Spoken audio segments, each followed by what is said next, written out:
জীবে প্রেম করে যেই জন সেই জন সেবিছে ঈশ্বর। স্বামীজির উদ্ধৃত উক্তিটি আবারও যেন রন্ধ্রে রন্ধ্রে প্রমাণিত হল শহর কলকাতায়। ভিন্ন ছন্দে উল্টো রথের উদযাপন, সব ধর্মের ঊর্ধ্বে মানব ধর্ম প্রমাণ করলেন কলকাতা পুলিশের আধিকারিক বাপন দাস। বউবাজার চত্বরে গামছা মিষ্টি দিয়ে টানা রিকশা চালকের সারা বছরের অক্লান্ত পরিশ্রমকে সম্মান জানালেন তিনি। পাশাপাশি সাম্প্রতিক আবহে পুলিশের প্রতি জনতার বিতৃষ্ণা কমানোর সাধ্যমতো চেষ্টা পুলিশ আধিকারিক বাপন দাসের। পড়েছি মানুষের মধ্যে ভগবান বিরাজমান, তাই এই সব টানা রিক্সা যারা কলকাতার ঐতিহ্য বহন করে আসছে এখন ভাড়া পায় না, কেউ ভয়ে ওঠে না, কেউ লজ্জায় ওঠে না।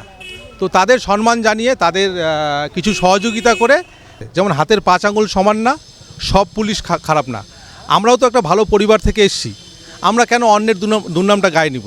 তো পুলিশের মধ্যে ভালো ভালো কিছু আছে, পুলিশ ভালো কাজ করছে। তিনি বলছেন, রথভাবে আমি দেব, পথভাবে আমি, মূর্তিভাবে আমি দেব, হাসেন অন্তর্যামী। অর্থাৎ মানুষের মধ্যেই যে ভগবান বিরাজ করছেন কলকাতা পুলিশের একজন আধিকারিক হয়ে। নিত্যদিনের হাড় ভাঙা খাটুনি, রোদ ঝড় বৃষ্টি উপেক্ষা করে আমাদের চলার পথের নিত্য সঙ্গী ওরা। কিন্তু ওদের কথা ভাবার সময় আমাদের কজনের আছে? কর্মব্যস্ত শহরেও ওদের কথা ভাবছে কেউ, এ যেন তাদের পরম পাওয়া।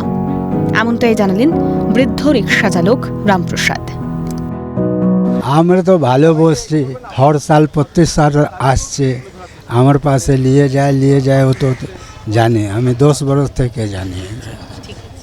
রিক্সা চালকরা যারা সারা বছর আমাকে আপনাকে কিংবা কোনো পুলিশকেও হয়তো নিয়ে যাচ্ছেন নিজের গন্তব্যস্থলে, তাদেরকে একদিনের জন্য সম্মান দিতে একটু মিষ্টি আর তাদের জন্য রেগুলারলি ইউজের যে গামছা সেটা তাদের হাতে তুলে দিচ্ছেন, তুলে দিয়ে তাদেরকে নিয়ে আজকে একটা সফর করছেন।